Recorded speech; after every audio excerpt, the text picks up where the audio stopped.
স্বাগতম তোমাদের প্রিয় চ্যানেল অধ্যয়ন শুরু করার আগে বইটি খুলে রাখুন আর আমার সাথে পড়তে থাকুন। আমাদের এই ছোট্ট চ্যানেলটি সাবস্ক্রাইব করতে ভুলবেন না। চলুন শুরু করি। Chapter 2 British Expansion Beyond Indian Frontiers, Nepal, Burma and Afghanistan, 1814 42. দ্বিতীয় অধ্যায় ভারতীয় সীমান্তের বাইরে ব্রিটিশ সম্প্রসারণ, নেপাল, বার্মা এবং Afghanistan, 1814-42। In this chapter, you will read about the British colonial expansion beyond Indian frontiers. By 1818, with the defeat of the Marathas and the pensioning of the Peshwa, the British supremacy in India was complete. The British had conquered almost the whole of India except Sindh and Punjab, and their annexation now was only a matter of time. The British followed a two-fold policy for the consolidation of the Raj, the introduction of a suitable administrative system, and securing the newly conquered territories. In the process of securing British frontiers in India, several states were brought under direct or indirect control to serve as outposts against external threat. এই অধ্যায়ে আপনি ভারতীয় সীমান্ত পেরিয়ে British clone পনিবেশিক সম্প্রসারণ সম্পর্কে পড়বেন। 1818 সালের মধ্যে মারাঠাদের পরাজয় এবং পেশোয়ার পেনশন দেওয়ার সাথে সাথে ভারতে ব্রিটিশ আধিপত্য সম্পূর্ণ ছিল। ব্রিটিশরা সিন্ধু এবং পাঞ্জাব ব্যতীত প্রায় পুরো ভারতকে জয় করেছিল এবং তাদের সংযুক্তি এখন কেবল সময়ের বিষয় ছিল।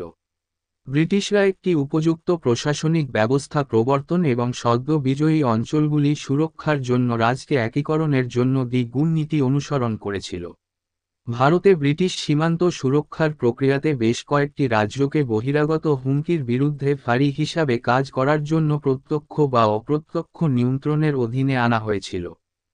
Further, the East India Company also used India as a base to expand its control over lands of South and Southeast Asia. During the period 1757 to 1857, English control was established from Nepal in the north to Sri Lanka in the south, Afghanistan in the northwest, Mauritius in the southwest to Andaman and Nicobar, Burma, Malaya and Philippines in the southeast. Only mainland Asia, China, Siam, Laos, Cambodia and Vietnam was left relatively untouched. তদুপরি east India সংস্থা দক্ষিণ ও দক্ষিণ পূর্ব এশিয়ার জমিগুলির উপর নিয়ন্ত্রণ বাড়ানোর জন্য ভারতকে একটি বেস হিসাবে ব্যবহার করেছিল। 1757 থেকে 1857 সময়কালে উত্তর নেপাল থেকে দক্ষিণে শ্রীলঙ্কা, উত্তর পশ্চিমের আফগানিস্তান, দক্ষিণ পশ্চিমে মরিশাস এবং দক্ষিণে দক্ষিণ পশ্চিমে মরিশাস এবং দক্ষিণে দক্ষিণে ফিলিপাইন পর্যন্ত ইংরেজি নিয়ন্ত্রণ প্রতিষ্ঠিত হয়েছিল। পূর্ব কেবল মূল ভূখণ্ড এশিয়া, চীন, সিয়াম, লাওস, কম্বোডিয়া এবং ভিয়েতনাম তুলনামূলকভাবে ছোঁয়া গেছে। Reasons for expansion beyond Indian frontiers. Shifting financial base of East India Company from trade to land revenue. ভারতীয় সীমান্ত পেরিয়ে সম্প্রসারণের কারণগুলি। ইস্ট ইন্ডিয়া কোম্পানির আর্থিক ভিত্তি স্থানান্তর, বাণিজ্য থেকে জমি রাজস্ব পর্যন্ত। The province of Bengal was the first substantial area in the Asian mainland to pass under direct control of the English company. Until now, the company's primary source of income was trade, which soon began to face multifarious challenges. Bangla প্রদেশটি ছিল Asian মূল ভূখণ্ডের প্রথম যথেষ্ট অঞ্চল যা ইংরেজি সংস্থার সরাসরি নিয়ন্ত্রণে পাস করেছিল। এখন অবধি সংস্থার আয়ের প্রাথমিক উৎসটি ছিল বাণিজ্য, যা শীঘ্রই বহুমুখী চ্যালেঞ্জের মুখোমুখি হতে শুরু করে। By 1770s, Bengal had been milked dry and its economy was in shambles. This not only affected company's profits but also jeopardized its extremely lucrative trade with China, as the Chinese at that time sold their goods only in exchange for silver which had been mostly provided from Bengal treasury. Further, the Industrial Revolution in England had gained strength and the industrial interests were demanding an end to the company's trade monopoly in the East.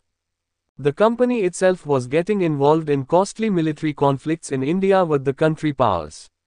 In this context, with declining income from trade and increasing expenditure on armed conflict, the company's financial base began to shift from trade and commerce to land revenue, from business of trade to business of government. This naturally pushed the company to go ahead with continuous territorial expansion. 1770 এর দশকের মধ্যে বাংলাকে শুকনো দুধযুক্ত করা হয়েছিল এবং এর অর্থনীতিটি ঘাকুনিতে ছিল। এটি কেবল কোম্পানির লাভকেই প্রভাবিত করে না, চীনের সাথে তার অত্যন্ত লাভজনক বাণিজ্যকেও বিপন্ন করেছিল, কারণ সেই সময়ে চীনারা কেবল তাদের রৌপ্যের বিনিময়ে তাদের পণ্য বিক্রি করেছিল যা বেশিরভাগ বাংলা ট্রেজারি থেকে সরবরাহ করা হয়েছিল। তদুপরি ইংল্যান্ডের শিল্প বিপ্লব শক্তি অর্জন করেছিল এবং শিল্প স্বার্থগুলি পূর্ব দিকে কোম্পানির বাণিজ্য একচেটিয়া অবসান দাবি করেছিল। সংস্থাটি নিজেই দেশে শক্তি নিয়ে ভারতে ব্যয়বহুল সামরিক দ্বন্দ্বের সাথে জড়িত ছিল।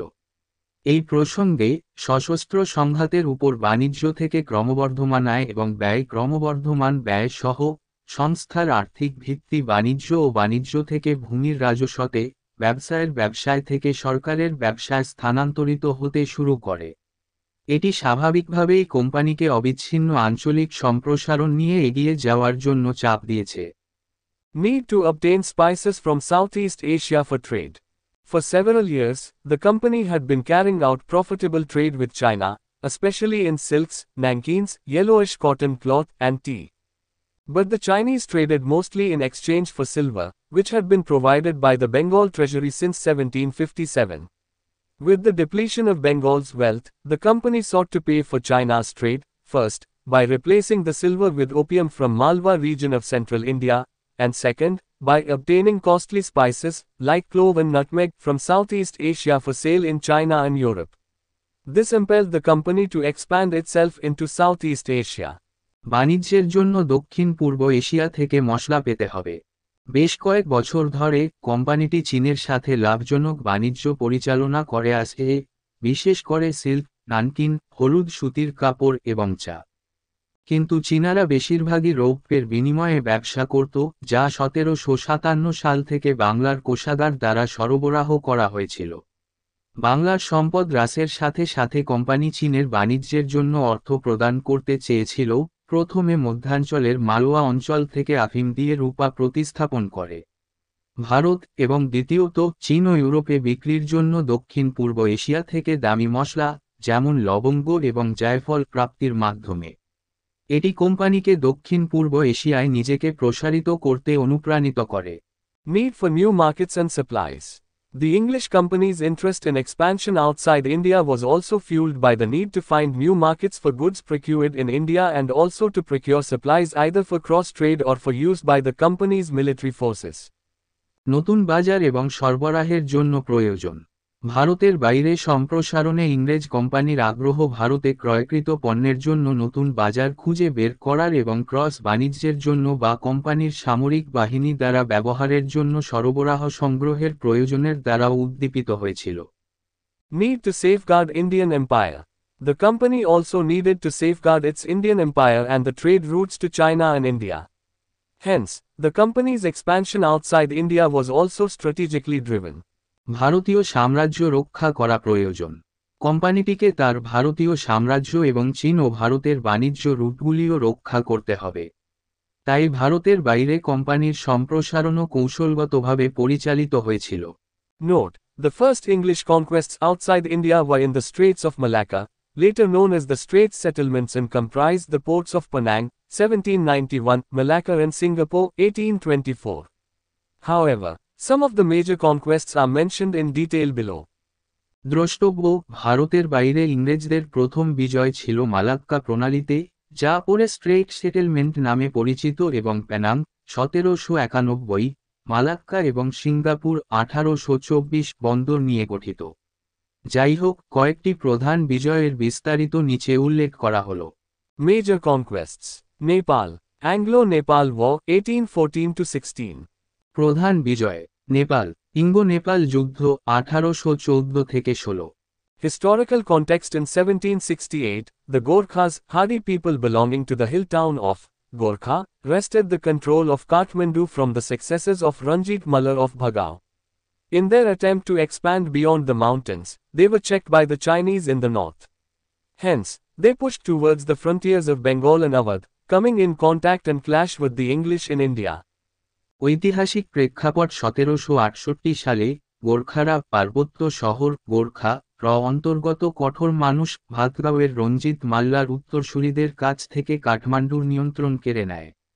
পাহাড়ের বাইরে প্রসারিত করার প্রচেষ্টায় তারা উত্তরে চীনাদের দ্বারা পরীক্ষা করা হয়েছিল। তাই তারা বাংলা ও অবধের সীমান্তের দিকে ঠেলে দিয়ে ভারতে ইংরেজদের সংস্পর্শে এসে সংঘর্ষে লিপ্ত হয়। In 1801, Governor-General Wellesley, in pursuance of his scheme of subsidiary alliance to consolidate company's territories in India and create outposts against Tibet or China, forced the Hindu Gorkha Kingdom of Nepal to sign the treaty and accept a British resident at Kathmandu. However, in 1803, the resident left owing to Nepalese hostility. The following decade saw numerous problems all along the 1,100-kilometer-long border shared between Nepal and India. 1801 সালে governor general Wellesley ভারতে কোম্পানির অঞ্চলগুলিকে একীভূত করতে এবং তিব্বত বা চীনের বিরুদ্ধে ফাঁড়ি তৈরি করার জন্য তার সাবসিডিয়ারি অ্যালায়েন্সের পরিকল্পনা অনুসরণ করে নেপালের হিন্দু গোর্খা রাজ্যকে চুক্তিতে স্বাক্ষর করতে এবং কাঠমান্ডুতে একজন ব্রিটিশ বাসিন্দাকে গ্রহণ করতে বাধ্য করেন। যাই হোক, 1803 সালে নেপালি শত্রুতার কারণে বাসিন্দাটি চলে যায়। পরের দশকে নেপাল ও ভারতের মধ্যে ভাগ করা 1100 কিলোমিটার দীর্ঘ সীমান্তে অসংখ্য সমস্যা দেখা দিয়েছে। Causes. Pursuance of British foreign and frontier policy. British did not want to solely depend on the Himalayas to provide India protection from the north. They looked at Nepal as a stable buffer state between India and Tibet or China. The ensuing border disputes. Expansionist policy followed by both the English and the Gorkhas. কারণসমূহ: British পররাষ্ট্র ও সীমান্ত নীতি অনুসরণ। ব্রিটিশরা উত্তর থেকে ভারতকে সুরক্ষা দেওয়ার জন্য শুধুমাত্র হিমালয়ের উপর নির্ভর করতে চায়নি। তারা নেপালকে ভারত এবং তিব্বত বা চীনের মধ্যে একটি স্থিতিশীল বাফার রাষ্ট্র হিসাবে দেখেছিল। পরবর্তী সীমান্ত বিরোধ: ইংরেজ ও গোর্খা উভয়ই সম্প্রসারণবাদী নীতি অনুসরণ করে। The war. In May 1814, the Gorkhas attacked 3 police stations of Batwal, then under the English East India Company's authority. Governor-General Hastings took it as a challenge to company's authority and decided to launch an offensive along the whole frontier, from the Satluj to the Kosi. যুদ্ধ: 1814 সালের মে মাসে গোর্খারা ইংরেজ east India কোম্পানির কর্তৃত্বাধীন বুটওয়ালের 3টি থানা আক্রমণ করে। Governor general Hastings এটিকে কোম্পানির কর্তৃত্বের জন্য একটি চ্যালেঞ্জ হিসেবে গ্রহণ করেন এবং সতলজ থেকে কোসি পর্যন্ত সমগ্র সীমান্ত বরাবর আক্রমণ চালানোর সিদ্ধান্ত নেন। In October 1814, Governor-General Hastings launched the Nepal War. The hill people put up a strong resistance and engaged the British in military conflict for over a year. Battles of Betwal, Almora, Malaung and Makwanpur were the important battles fought. All went in favor of the English. 1814 সালের অক্টোবরে governor general Hastings Nepal যুদ্ধ শুরু করেন। পাহাড়ি জনগণ শক্তিশালী প্রতিরোধ গড়ে তোলে এবং 1 বছরেরও বেশি সময় ধরে ব্রিটিশদের সামরিক সংঘাতে জড়িয়ে পড়ে। বুটওয়াল, আলমোড়া, মালাউন এবং মাকওয়ানপুরের যুদ্ধগুলি সংঘটিত গুরুত্বপূর্ণ যুদ্ধ ছিল, সবাই ইংরেজদের পক্ষে গেল। The Nepalis were finally defeated and forced to sign the Treaty of Suguli, March 1816. As per the treaty, the British gained the districts of Garhwal and Kumaon, comprising a great portion of the rich Tere forests, and a resident was placed at Kathmandu. The northwest frontier of the company was pushed up to the mountains as English also gained the entire area of the Satluj Hills comprising hill stations of Simla, Mussoorie, Ranikhet, Landor and Nainital. নেপালিরা শেষ পর্যন্ত পরাজিত হয় এবং সুগৌলি চুক্তিতে স্বাক্ষর করতে বাধ্য হয়, মার্চ 1816। চুক্তি অনুসারে ব্রিটিশরা গাড়োয়াল এবং কুমায়ুন, সমৃদ্ধ তরাই বনের একটি বড় অংশ নিয়ে গঠিত জেলাগুলি অর্জন করে এবং কাঠমান্ডুতে একজন বাসিন্দাকে স্থাপন করা হয়। কোম্পানির উত্তর পশ্চিম সীমান্ত পাহাড় পর্যন্ত ঠেলে দেওয়া হয় কারণ ইংরেজরা সিমলা, মুসৌরি, রানীক্ষেত, ল্যান্ডোরো এবং নৈনিতালের হিল স্টেশন সমন্বিত সতলুজ পাহাড়ের সমগ্র এলাকা দখল করে নেয়। After the Treaty of Suguli, the British used a great deal of tact in their dealings with the rulers of Nepal. They treated Nepalese ruler as sovereign and in return, even they allowed no diplomatic mission other than that of Britain into Nepal. Nepal also maintained neutrality during the revolt of 1857, while the British enlisted a large number of Gorkhas as mercenaries in their army. About 5,000 Nepali men entered British service in 1815, most of whom were not real Gorkhas but Kumaunis, Gawalis and other Himalayan hillmen. These groups, eventually lumped together under the term Gurkha, and became the backbone of British Indian forces. Sugauli চুক্তির পর ব্রিটিশরা নেপালের শাসকদের সাথে তাদের লেনদেনে প্রচুর কৌশল ব্যবহার করেছিল। তারা নেপালের শাসককে সার্বভৌম হিসাবে বিবেচনা করে এবং বিনিময়ে এমনকি তারা নেপালে ব্রিটেন ছাড়া অন্য কোনো কূটনৈতিক মিশনকে অনুমতি দেয়নি। নেপাল 1857 সালের বিদ্রোহের সময়ও নিরপেক্ষতা বজায় রেখেছিল, যখন ব্রিটিশরা তাদের সেনাবাহিনীতে ভাড়াটে হিসাবে প্রচুর সংখ্যক গোর্খাদের তালিকাভুক্ত করেছিল।